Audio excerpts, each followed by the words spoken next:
بسم اللہ الرحمن الرحیم۔ السلام علیکم۔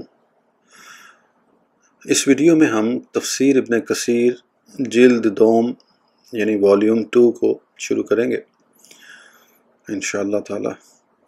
اللہ تعالیٰ کمپلیٹ کرنے کی توفیق عطا فرمائے اور قبول فرمائے۔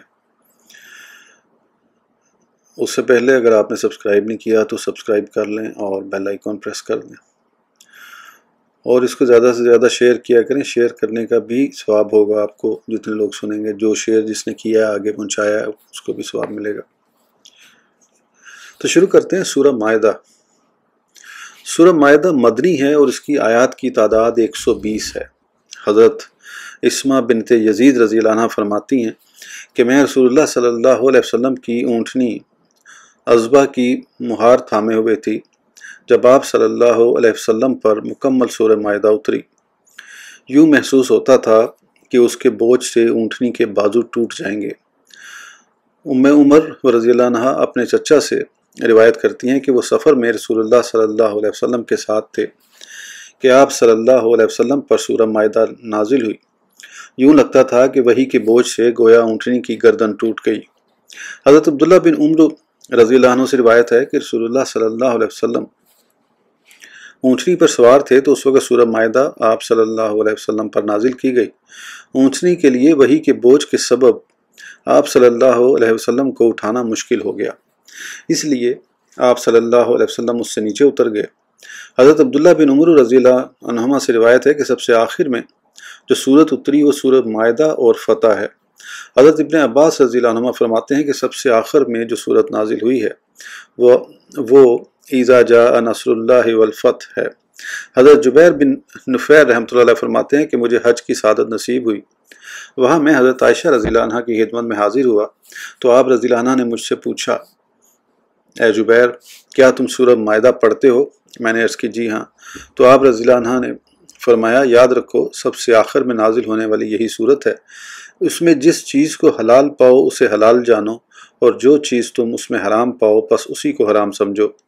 مسند امام احمد کی روایت میں یہ اضافہ ہے۔ پھر میں نے آپ رضی اللہ عنہ سے رسول خدا صلی اللہ علیہ وسلم کے اخلاق کی بابت دریافت کیا تو آپ رضی اللہ عنہ نے فرمایا کہ آپ صلی اللہ علیہ وسلم کے اخلاق قرآن ہی کا عملی نمونہ تو تھے۔ بسم اللہ الرحمن الرحیم۔ اللہ کے نام سے شروع کرتا ہوں، بہت ہی مہربان ہمیشہ رحم فرمانے والا ہے۔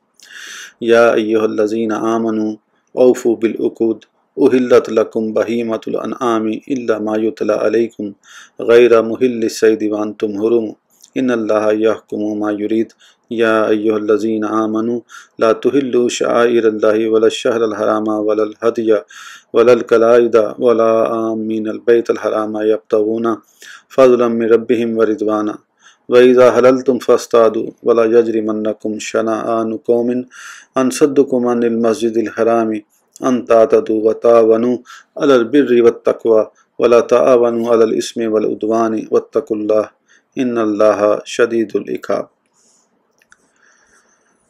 اے ایمان والو، پورا کرو اپنے عہدوں کو۔ حلال کیے گئے ہیں تمہارے لیے بے زبان جانور سوائے ان کے جن کا حکم پڑھ کر سنایا جائے گا تمہیں۔ نہ حلال سمجھو شکار کو جبکہ تم احرام باندھے ہو، بے شک اللہ تعالیٰ حکم فرماتا ہے جو چاہتا ہے۔ اے ایمان والو، بے حرمتی نہ کرو اللہ تعالیٰ کی نشانیوں کی، اور نہ عزت والے مہینے کی، اور نہ حرم کو بھیجی ہوئی قربانیوں کی، اور نہ جن کے گلے میں پٹے ڈالے گئے ہیں، اور نہ بے حرمتی کرو جو قصد کیے ہوئے ہیں بیت حرام کا، طلب کرتے ہیں اپنے رب کا فضل اور اس کی رضا، اور جب احرام کھول چکو تو شکار کر سکتے ہو، اور ہرگز نہ اکسائے تمہیں کسی قوم کا بغض بوجہ اس کے کہ انہوں نے روکا تھا تمہیں مسجد حرام سے اس پر کہ تم زیادتی کرو، اور ایک دوسرے کی مدد کرو نیکی اور تقوی کے کاموں میں، اور باہم مدد نہ کرو گناہ اور زیادتی پر، اور ڈرتے رہو اللہ سے، بے شک اللہ تعالیٰ سخت عذاب دینے والا ہے۔ یہ تھا ترجمہ آیت نمبر 1 اور 2 کا۔ ایک آدمی حضرت عبداللہ بن مسعود رضی اللہ عنہ کی خدمت میں حاضر ہوا اور عرض کی کہ مجھے کوئی نصیحت فرمائیں، تو آپ رضی اللہ عنہ نے فرمایا کہ جب تم اللہ تعالیٰ کو یہ یعنی یا ایھا الذین آمنوا فرماتے ہوئے سنو تو کان لگا کر اس کی طرف پوری توجہ مبذول کر دو، کیونکہ اس کے بعد مذکور حکم یا تو خیر ہوگا جس کی بجاوری مقصود ہے، یا شر ہوگا جس سے ممانعت مطلوب ہے۔ حضرت ظاہری رحمۃ اللہ علیہ فرماتے ہیں کہ جب اللہ تعالیٰ یا ایھا الذین آمنوا فرمائے تو مطلوبہ فعل کو کر گزرو، کیونکہ نبی کریم صلی اللہ علیہ وسلم بھی اس میں شامل ہیں۔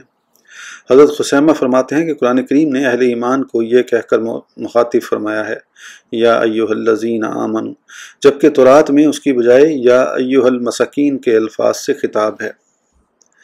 ایک روایت حضرت ابن عباس رضی اللہ عنہ سے بیان کی جاتی ہے کہ قرآن کریم میں جہاں جہاں یا ایھا الذین آمنوا آیا ہے ان تمام مقامات پر حضرت علی رضی اللہ عنہ اہل ایمان کے سردار، شریف اور امیر ہیں۔ صحابہ کرام میں سے ہر ایک کو بجز حضرت علی رضی اللہ عنہ قرآن کریم میں عطاب ہوا۔ آپ رضی اللہ عنہ کی ذات ایسی ہے کہ آپ کو اللہ تعالیٰ کی طرف سے کوئی عطاب نہیں ہوا۔ یہ اثر غریب ہے، اس کے الفاظ منکر ہیں اور اس کی سند بھی محل نظر ہے۔ امام بخاری رحمہ اللہ فرماتے ہیں کہ اس کا ایک راوی عیسیٰ بن راشد مجہول ہے اور اس کی روایت منکر ہے۔ میری روایت میں ایک اور راوی علی بن بزیمہ اگرچہ سکہ ہے لیکن غالی شیعہ ہے، اس کے اپنے عقائد کے موافق اس قسم کی روایت ناقابل قبول ہے۔ اس روایت میں یہ قول کہ حضرت علی رضی اللہ عنہ کے علاوہ تمام صحابہ کو ڈانٹا گیا، اس میں اشارہ اس آیت کی طرف ہے جس میں صحابہ کو یہ حکم دیا گیا تھا کہ وہ نبی کریم صلی اللہ علیہ وسلم کی خدمت میں حاضری سے پہلے کچھ صدقہ دیا کریں۔ کہتے ہیں کہ اس آیت پر عمل صرف حضرت علی رضی اللہ عنہ نہیں کیا، پھر یہ فرمان اترا اشفقتم ان تقدموا بین یدی نجوکم صدقات فاذ لم تفعلوا وتاب اللہ علیکم، سورہ مجادلہ۔ کیا تم اس حکم سے ڈر گئے کہ تمہیں سرگوشی سے پہلے صدقہ دینا چاہیے؟ بس جب تم ایسا نہیں کر سکے تو اللہ نے تم پر نظر کرم فرمائی۔ یہ کہنا کہ اس آیت میں صحابہ کو عطاب ہے محل نظر ہے، کیونکہ یہ بھی تو کہا گیا ہے کہ یہاں امر استحباب اور اختیار کے لیے تھا، نہ کہ وجوب کے لیے۔ پھر اس پر عمل پیرا ہونے سے پہلے ہی اللہ تعالیٰ نے اسے منسوخ کر دیا اور کسی صحابی سے بھی اس کی خلاف ورزی کا صدور نہیں ہوا۔ اور یہ کہنا کہ حضرت علی رضی اللہ عنہ کو قرآن کریم میں کہیں بھی عطاب نہیں ہوا، یہ بات بھی محل اعتراض ہے۔ آیت انفال دیکھیں جس میں تمام صحابہ کو عطاب ہوا جنہوں نے بدری قیدیوں سے فدیہ لے کر آزاد کر دینے کا مشورہ دیا تھا، تو سوائے حضرت عمر رضی اللہ عنہ کے کوئی بھی عطاب سے محفوظ نہ رہا۔ یہ تمام چیزیں اس اثر کے ضعف پر دلالت کرتی ہیں۔ حضرت محمد بن مسلم رحمۃ اللہ علیہ فرماتے ہیں کہ میں نے رسول اللہ صلی اللہ علیہ وسلم کا وہ مکتوب پڑھا جو عمرو بن حزم کے لیے اس وقت لکھا گیا جب انہیں آپ صلی اللہ علیہ وسلم نے نجران کی طرف بھیجا۔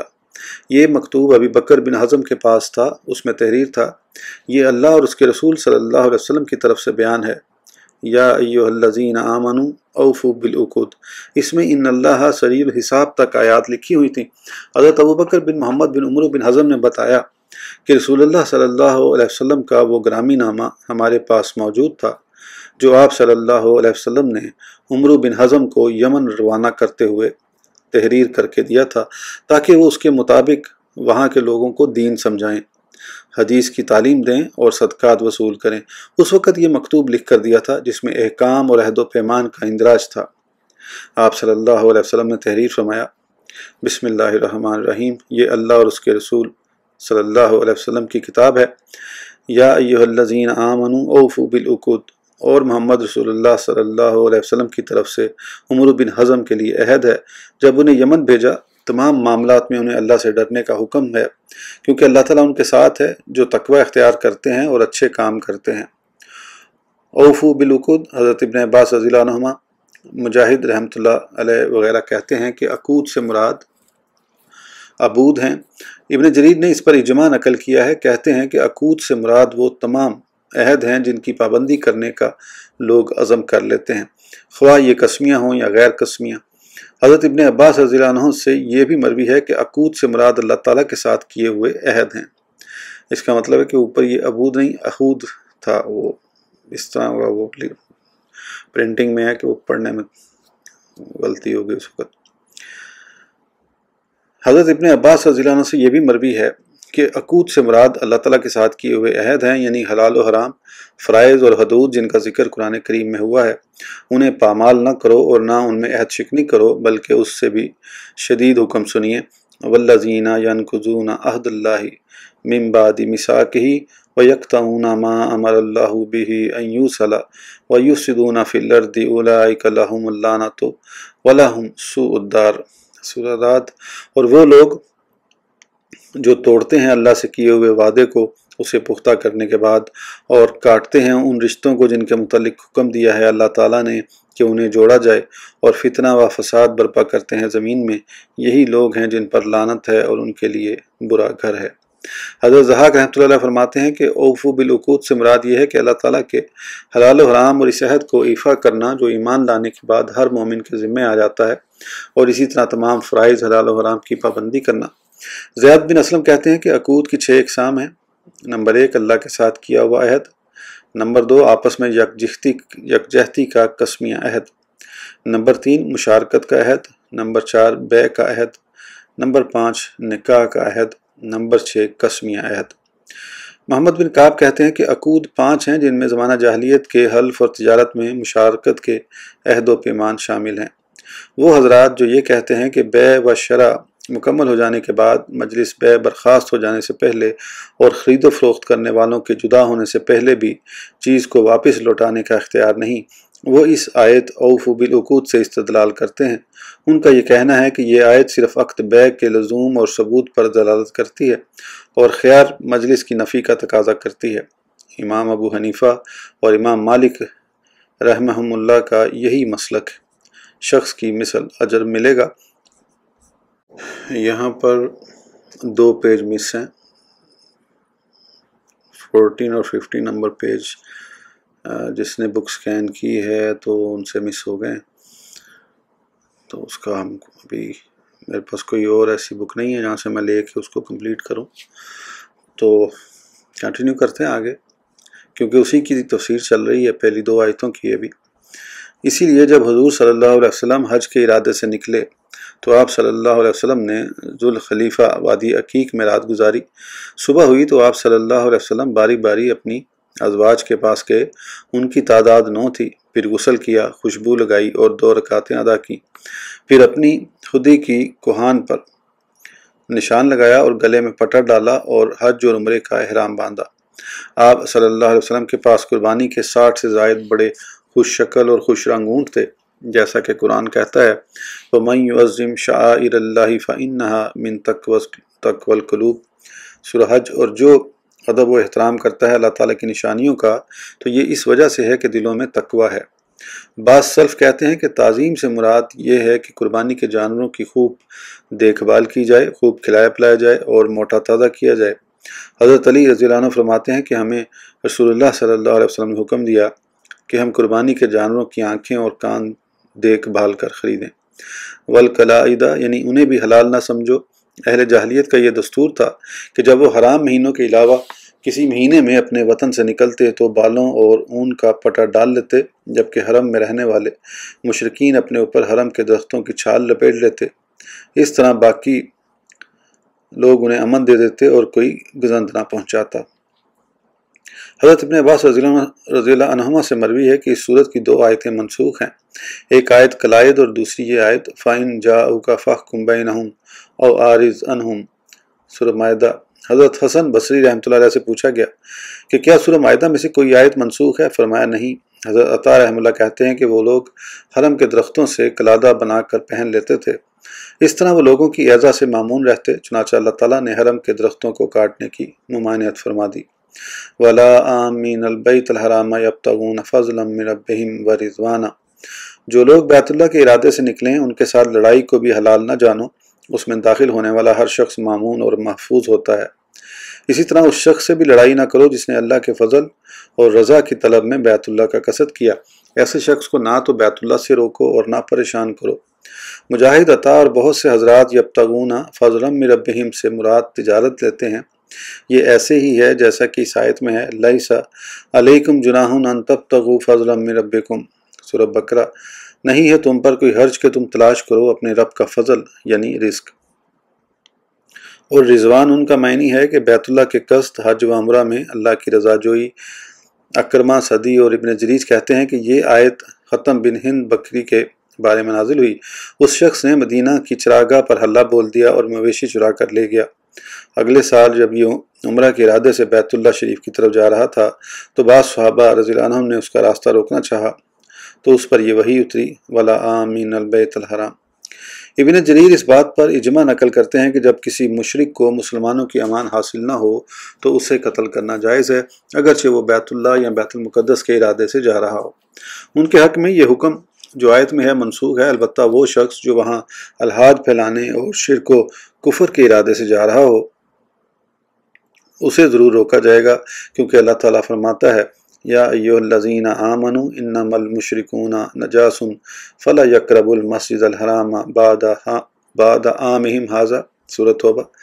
ترجمہ: اے ایمان والو، مشرکین تو نرے ناپاک ہیں، سو وہ اس سال کے بعد مسجد حرام کے قریب نہ ہونے پائیں۔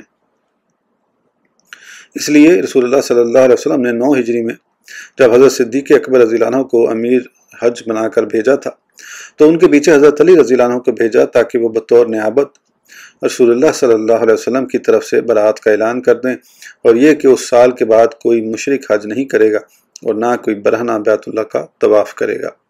حضرت ابن عباس رضی اللہ عنہما اللہ کے فرمان وَلَا آمِنَ الْبَيْتَ الْحَرَام کے بارے میں فرماتے ہیں کہ پہلے مومن اور مشرک سب حج کیا کرتے تھے۔ اللہ تعالیٰ نے مومنوں کو حکم دیا تھا کہ وہ کسی مومن یا کافر کو نہ روکیں، پھر اس کے بعد اللہ تعالیٰ نے اپنا یہ فرمان نازل کیا یا ایھا الذین آمنوا انما المشرکون نجاس فلا یقربوا المسجد الحرام بعد عامہم ھذا، اور فرمایا وما کان للمشرکین ان یعمروا مساجد اللہ، سورۃ توبہ۔ ترجمہ: مشرکین کے لیے روا نہیں ہے کہ وہ اللہ کی مسجدوں کو آباد کریں، اور فرمایا انما یعمر مساجد اللہ من آمن باللہ والیوم الآخر، سورۃ توبہ۔ ترجمہ: صرف وہی آباد کر سکتا ہے اللہ کی مسجدوں کو جو ایمان لایا ہو اللہ پر اور روز قیامت پر۔ پھر مشرکین کو مسجد حرام سے روک دیا گیا۔ قتادہ کہتے ہیں کہ آیت کریمہ وَلَا الْقَلَائِدَ وَلَا آمِنَ الْبَيْتَ الْحَرَام منسوخ ہے۔ زمانہ جاہلیت میں جب کوئی شخص حج کے ارادے سے نکلتا تو وہ درخت کی چھال وغیرہ کا قلادہ پہن لیتا تو کوئی اس سے تعرض نہ کرتا، جب وہ واپس لوٹتا تو بالوں کا ہار پہن لیتا تو بھی اسے کوئی گزند نہ پہنچاتا، اور اس وقت مشرکین کا بیت اللہ میں داخلہ ممنوع نہیں تھا۔ اس وقت مسلمانوں کو یہ حکم تھا کہ وہ نہ حرام مہینوں میں لڑائی کریں اور نہ بیت اللہ کے پاس۔ پھر یہ حکم اس آیت نے منسوخ کر دیا فَاقْتُلُوا الْمُشْرِكِينَ حَيْثُ وَجَدتُّمُوهُمْ، سورۃ توبہ۔ ترجمہ: قتل کرو مشرکین کو جہاں بھی تم پاؤ انہیں۔ ابن جریر کہتے ہیں وَلَا الْقَلَائِدَ کا معنی یہ ہے کہ اگر وہ حرم کا قلادہ پہن لیں تو انہیں امن دے دو۔ عرب ہمیشہ اس کا خیال رکھتے اور اس کی خلاف ورزی کرنے والے کو برا سمجھتے۔ وَإِذَا حَلَلْتُمْ فَاصْطَادُوا، جب تم احرام کھول دو تو اب تمہارے لیے وہ شکار مباح ہے جو حالت احرام میں حرام تھا۔ یہ امر ممانعت کے بعد ہے۔ صحیح بات یہی ہے کہ حکم وہی ثابت ہوگا جو نہیں سے پہلے تھا۔ اگر نہیں سے پہلے واجب تھا تو اب بھی وجوب کے لیے ہوگا، اور اگر وہ حکم مستحب تھا تو اب بھی مستحب ہوگا، اور اگر پہلے مباح تھا تو اب بھی مباح۔ بعض نے کہا ہے کہ امر وجوب کے لیے ہوتا ہے اور بعض نے کہا ہے کہ صرف اباحت کے لیے، لیکن دونوں کے خلاف قرآن کریم کی آیات موجود ہیں۔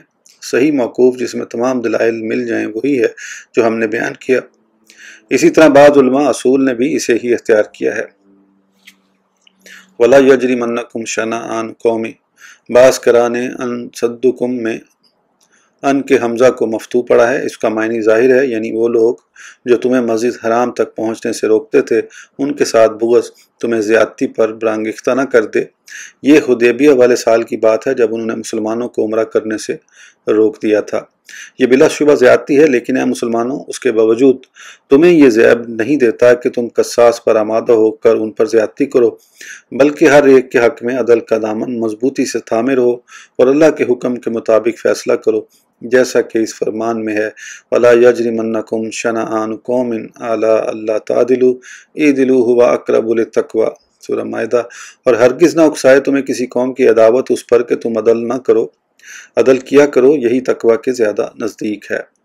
بعض سلف کا قول ہے کہ اگر کوئی تیرے معاملے میں اللہ کی نافرمانی کرے تو تجھ پر ضروری ہے کہ تو اس کے بارے میں اس کے مقابلے میں اللہ تعالیٰ کی فرما برداری کرے، کیونکہ عدل سے ہی زمین و آسمان قائم ہیں۔